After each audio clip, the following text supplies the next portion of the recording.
So what's up, Frank? Introduce yourself to everybody. Well, thank you. Firstly, Dave, Lucas, thanks for having me here.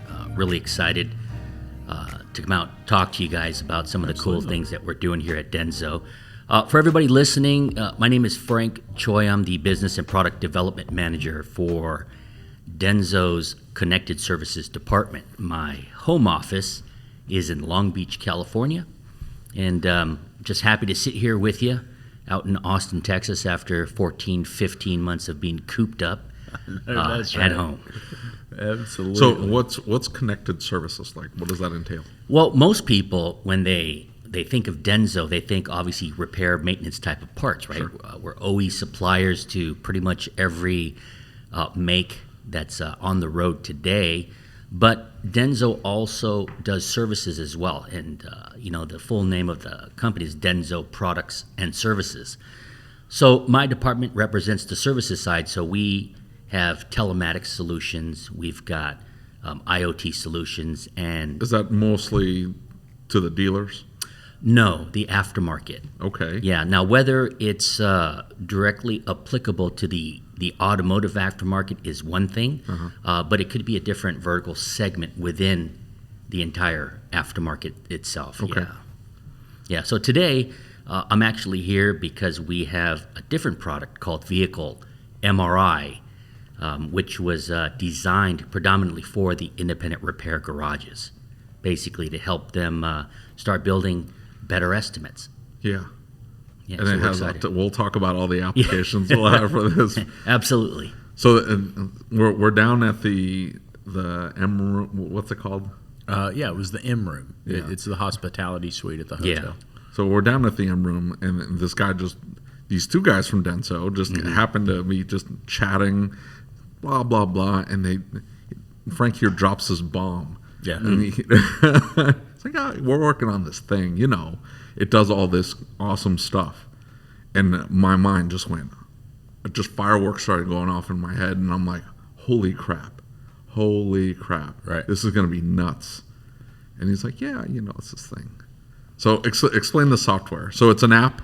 You get a dongle, you plug it in. Right. It's not a scan tool. Right. So we have a J2534 pass-through device, and we'll just call it a dongle for sake of argument. Okay. And it's going to plug into the OBD2 port of these OBD2 compliant vehicles, 1996 to present, all makes, all models. So not just domestics, but Asian as well as European imports. So depending upon which test profile the technician or inspector pushes through the app, it's app-based, we're going to be able to access not only global or generic DTCs, but as well as enhanced DTCs. A lot of them are OE level proprietary. Yeah. But at the same time, we recognized how valuable time is for that technician, the repair garage. So what we wanted to do was create a standardized way of electronically inspecting a vehicle during that multi-point inspection that every garage is or should be performing. Absolutely. Yeah. To build that estimate, right? So what kind of information is getting extracted? Because I want to make sure everybody understands that it's not the, what's it called, fixed app that's out there. This isn't pulling just DTCs. It's not just pulling enhanced DTCs, which all of those generic It's pieces not of just crap. looking for codes and saying this could be wrong, this could be wrong, this could be wrong, let's fix all this. It's actually pretty intelligent. I mean, pretty intelligent. It's not even the word for it. It is, and I think just to make sure that we're all on the same page, yes, it does in fact read and it will give you a description for all of your generic codes, like pretty much every other code reader out there. But what separates Vehicle MRI from the rest of the tools out there is the fact that the enhanced data that we'll read, P codes, for example, that start with the number 1 as opposed to a 0. We'll be able to identify those, and then also using predictive, our algorithms and predictive analytics, we're able to identify which areas of the system are underperforming. So in other words, we have a huge database that has known good specifications, historical data, things of that level, Right. where we're able to take that live data, compare it, and if we're getting close to hitting a threshold, meaning it hasn't triggered a check engine lamp or a mill lamp, we'll be able to red flag it, bring it to your attention, because ultimately the goal is to be able to help that vehicle owner take care of a small problem before it potentially becomes a bigger and more expensive one. Right. So this is even moving past regular preventative maintenance. Now you're actually using analytics, like you're saying, and Right. determining that, hey, this thing is pushing towards the outer boundaries of okay. Absolutely. And a little while ago, I had mentioned the whole time savings concept. So in addition to checking for these codes, depending upon which test you pick, there is an element that will ask the inspector or the technician to fire up the car. And our goal is to capture that cranking voltage. Time in, time over again, there's many shops that don't proactively check every vehicle's battery. Last time I checked, I think 1 out of every 4 cars on the road is in need of a new battery. And it doesn't mean that you got to wait until you can't start your car. Yeah. Right? Nowadays, with all these cars, the infotainment system, the amount of power that gets drawn through that system, that battery is pretty important. So we'll do a battery check for you, but not only that, but if there's a software update available for one of the PCMs, we'll be able to identify that and list that as a critical alert right on that first page of the report. And then also, we make it very easy for the technician to be able to check for recalls, safety recalls, because we have a button on there that goes directly to NHTSA, populates the VIN number for you. And then That's lastly, a huge one for me. and lastly, the way software updates. Yeah. What is with all the J-Box guys pushing? They're like, this should be part of your blah, blah, blah, blah, blah. Oh, I know. Yeah. I mean, the recalls for me, though, I mean, that's a huge deal, it is. right? And you know, the fact that we have that and we can just drop it right on the repair order, that's Right. pretty important. Right. So you're saving steps, though, because now it's not just like, oh, it's something that we Yeah, like it's to a do for the it's a customer. 10-minute process to do it. It keeps getting left off the process because because it's not easy. It takes so much time. You got to remember to do it. Right. Absolutely. Yeah. This automates it. That's That's huge. the tricky part, is that process change that needs to happen, because most technicians will think anytime you plug anything into the OBD2 port, they're thinking scan tool. Yeah. When they think scan tool, they're usually looking for a check engine light or some sort of a drivability issue. But what we want to try to promote is being more proactive as opposed to reactive. Right. Just like you're doing a quick multi-point checking fluid levels, you're looking at brake pad material, things of that, visible items, you should be plugged in, and we'll give you a health check report from the inside out to identify areas like slow switching O2 sensors, or the sensors that haven't reached a rich state, duty cycle on fuel pumps. It's a little bit too high for idle, mass airflows. So, again, this isn't something that we just came up with, just a couple of weeks ago.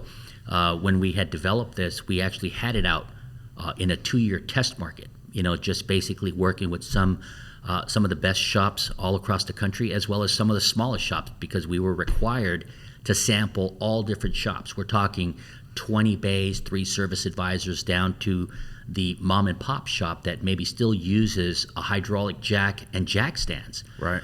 By the end of that 2 years, we had well over 1,100 repair orders that had scans. Bottom line is we were able to increase parts revenue by 14%. The average repair order ticket increased probably right around 14% as well. But the interesting part is the conversion of 12% of those repair orders ended up being revised. So we did some quick math. It told us that basically 1 out of every 8 repair orders was revised. That revision was worth about $300. Wow. So for a lot of these shops out there, if you really do the math and think how many repair orders they do on a daily basis, weekly basis, monthly basis, all they got to do is plug in, put it as part of their new process of inspecting vehicles, write up that estimate, and as they become revised over and over again, you're going to start seeing the more success with this Vehicle MRI product. So talk about that top 3, because you mentioned that last night. You said the top 3 revisions you saw were the O2 sensor, then next was the vehicle battery, third was the mass airflow sensor. nice. Right. Yeah. And then these are just, I think the Snap-ons, you have a Zeus, don't you? I don't have a Zeus. I have a Varus. Okay, so the Zeus has got a feature that if you scan the car and it throws, you have a lien code or whatever, right? You go into the PIDs that are specific to that code. So they isolate the PIDs down and they say, well, you don't need to see all the PIDs, you just need to see these 6 or whatever.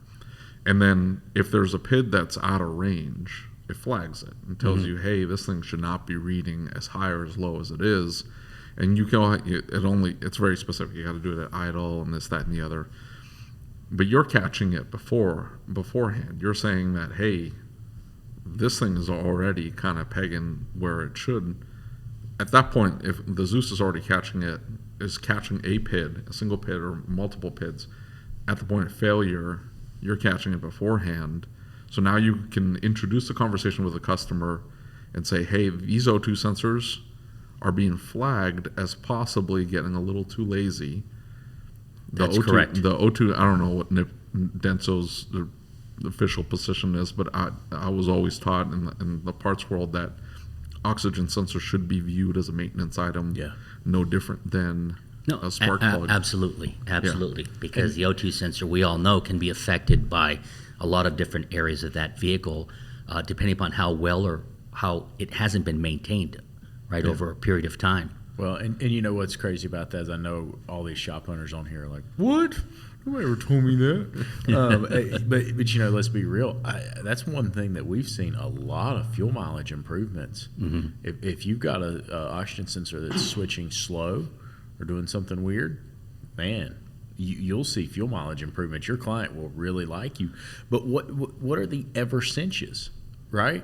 What are the things they're coming back for? Yeah, the ever since that's a lot of this stuff. Now, think about this. The client comes into your shop. They get something done. Car's starting fine. All of a sudden, you have a really hot week. And now Miss Smith goes out, or a really cold week. Miss Smith goes out to start her car, and her car doesn't start.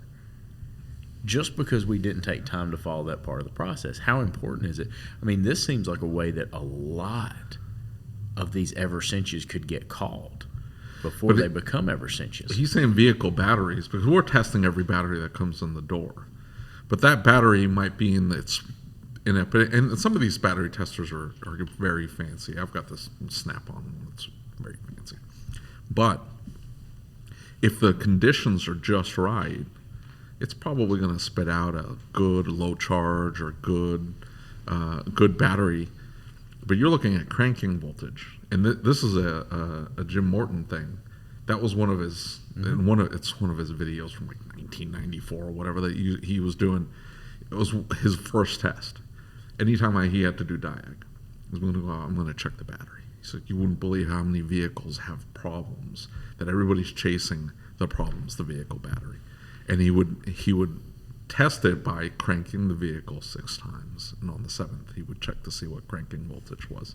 You guys are you're doing almost that, but you're using AI to kind of figure out that, hey, this thing cranking is getting really low. Still okay, still in the normal zone, but probably closer to not okay. Right. I think, we are not diagnosing anything during the inspection process, right? Our goal is to just be able to give you a very clear picture of what's happening with that overall health from the inside out. And then based on what is displayed on the report, that is supposed to trigger the technician to follow up with it by getting his battery tester, putting it on the vehicle, and to be able to check not only the battery, but maybe the alternator and the starter at the same time. Yeah. Right? Also, I mentioned the CAL IDs, so if there's an update available, then his call to action would be whatever the process is for the shop at the time. Recalls, another great one. So if there's an open recall based on that VIN, your call to action is to figure out what your next steps would be with that vehicle owner.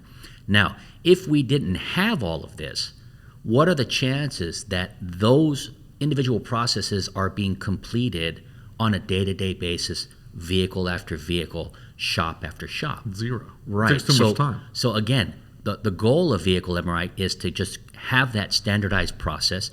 So when you push the button on the app, it's going to do the same thing every time, all the time, and you're going to get that report. And at that point, the technician has that option. How do you want to share this report? Do you want me to send it directly to the printer? Do you want me to reformat this in what we're calling a diagnostic view, where all we're doing is extracting all the negative items and keeping all the green stuff out? Or do we want the full thing? Because there are use cases where you do have these pre and post scan opportunities, or pre-purchase inspections is another great example.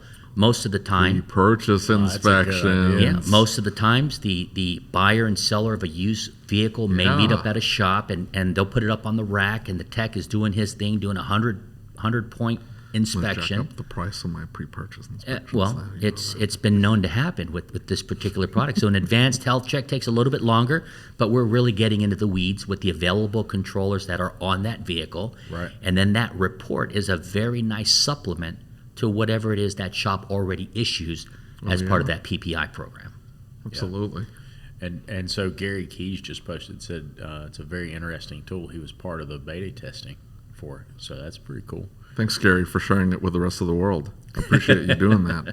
I'm just finding out now. I know, right? He didn't tell you. Yeah. So we're He excited. didn't tell me in particular. I don't care about telling anybody else. You should have told me, Gary. It's okay. I'll forgive him. He's a nice guy. I met him at Vision. Yeah, he is an awesome guy. Anyway. Awesome guy for sure. All right, Yeah. so you're going to do a demo and just kind of talk about, you're going to screen capture it. So we're going to post this up probably on YouTube so people can see. I'll do like a side-by-side so people can see what it looks like.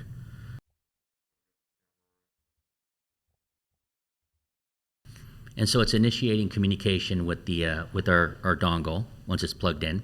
And then the first screen that the technician is going to notice is, let's put in a repair order number, because we want to tie these scans to a particular work order, repair order, or invoice number, so you can always go reference it later if you ever run into those ever since you situations. So for this repair order number, I'm just going to make up an acronym here. I'm going to put ASOG test 3.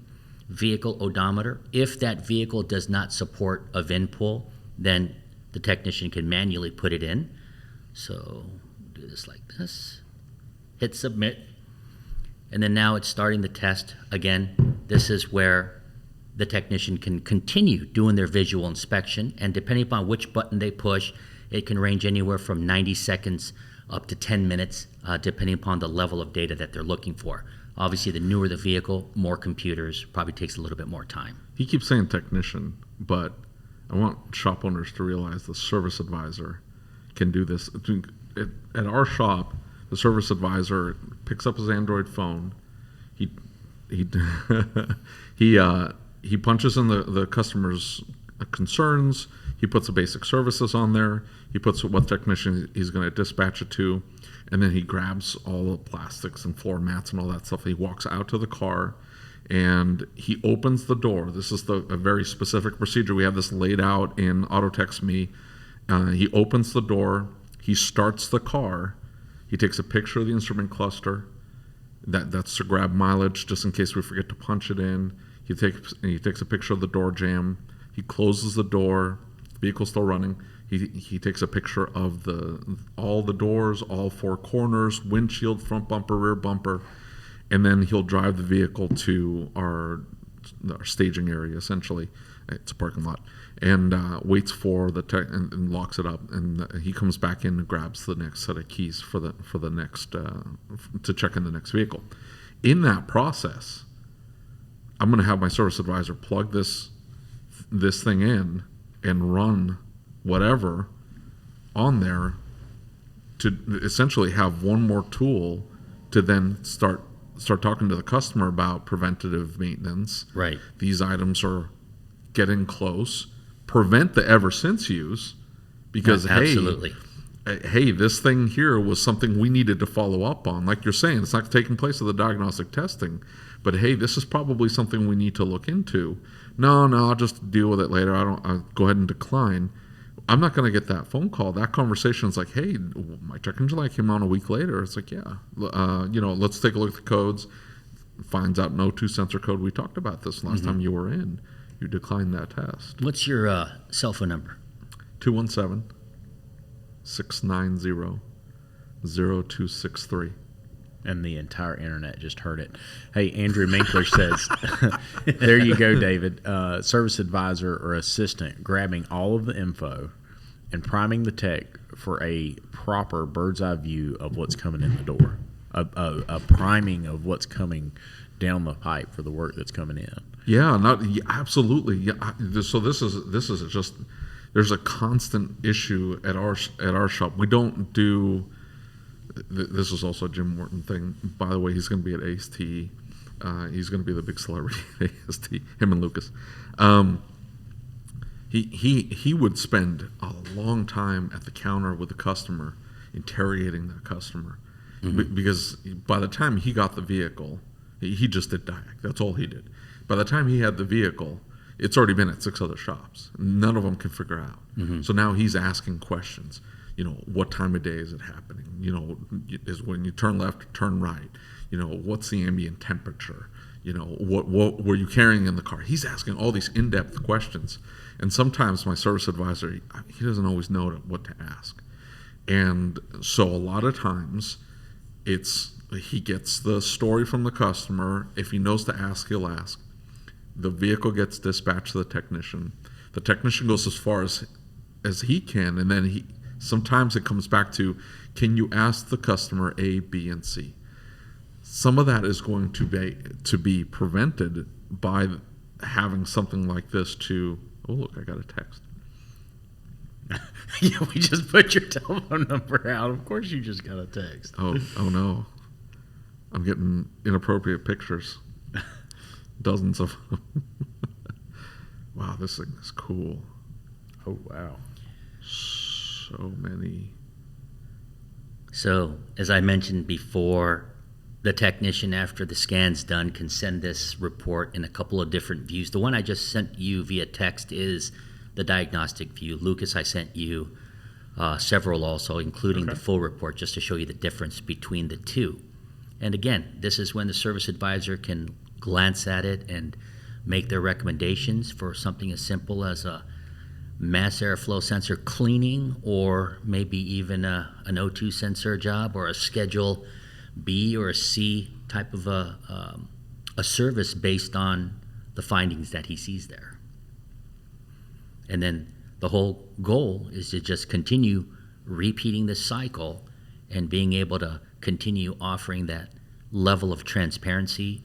We're going to try to bridge that gap between the vehicle owner and that repair shop, and offer these customers a new experience that most of the time would probably be only available at a dealership. That is really neat. Some of the wording in here is very good. It doesn't look like here. It's different from like the fix finder. What does the AutoZone call their doodad? So they'll scan the car, they'll punch the code into their computer, and their computer spits out this probable causes. They're trying to sell parts, right? That's what they're trying to do. This is not like that. Correct. I don't want anybody to think this, like, for example, this thing says generic code stored to possible issue as a result. So in other words, investigate. 2 stored error codes present. Check service information for cause. Identification of the root cause of the DTC is determined by using diagnostic procedures and is not implied by the DTC message. Fantastic wording, by the way. That's it. Just fantastic. Kudos to you guys. Kudos. We're just awesome. That is awesome. We're just staring at the reports. Yeah. So again, we're excited about this. We definitely feel like this can definitely help a repair shop garage improve their overall ticket. Yeah. Because we were not only limiting ourselves to visible items. That's an easy one to do, but you're not going to know. I mean, the analogy that I always use when I talk to technicians all across the country is just like getting a blood test. You never know what's wrong with your body. Even though you may feel great, you look great, you could be 25 years old.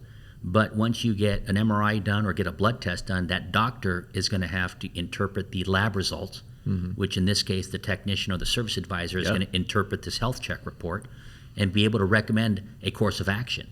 Is it a lifestyle change, a diet, medication, or in this case, could it be a Schedule C service, even though your car only has 50,000 miles, but you know what? You've never maintained this thing. Yeah. Right. So, well, and here's the big deal for me is why do the doctors do that? Mm-hmm. And it's because there is a level of liability we assume, right? And as a doctor, they assume liability. Every time we place our hands on a client's car, my shop coaches always told me, you're putting your good housekeeping seal of approval on that car. We're telling them it's safe and reliable, even if it's an unspoken expectation. right. This is It's another assumed by the customer, yeah. right. Yep. And if it's something you don't check, it's like, why wouldn't you have checked this thing? Like, lady, I put air in your tires. Like, no, I'm Right. sorry, I didn't check that. I mean, this deals with a lot of the ever since you stuff.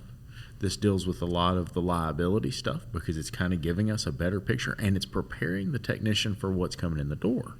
Right. It's giving them a leg up. And I think that's Absolutely. really important. Because at the end of the day, as that customer is pulling away from your repair garage sign is the last thing that they're going to see and remember. Yeah. Exactly. What Denso's 2 cents in this whole process, the fact that we now have a third-party, unbiased point of view of what's happening. Yeah. And it's Denso, right? That is a really fantastic offering. So Dutch is asking, where can our members buy this? Is he outside the door, Dutch? He might be. I mean, He's lurking. He wasn't online. He's like looking inside the door. I would say right now, we just went to market with this a couple of months ago, right? This pandemic really shut down a lot, even for a big company like Denso. Sure. So we just started in January. For all of the Android users out there, you can go to the Google Play Store. You can download the app. The business model is very simple. It's a subscription, a monthly recurring subscription, no contracts, no cancellation fees, nothing like that. So it's $99 a month, unlimited usage, doesn't matter which test you put, unlimited report sharing, text messaging, and there's no update charges, right? Denso pays for all of that. And then you can sign up for service from within the app. The hardware piece, just contact your local Denso parts distributor. So anywhere you can buy Denso parts, Yeah. should be able to get this. Right. There is a part number. They can easily find it. If they know how to order an O2 sensor or an AC compressor, they can order this interface device. So I texted my sales guy, my FMP sales guy last night after you said, hey, we're on the Right. So I'm like, hey, make sure Kansas City's on the list of.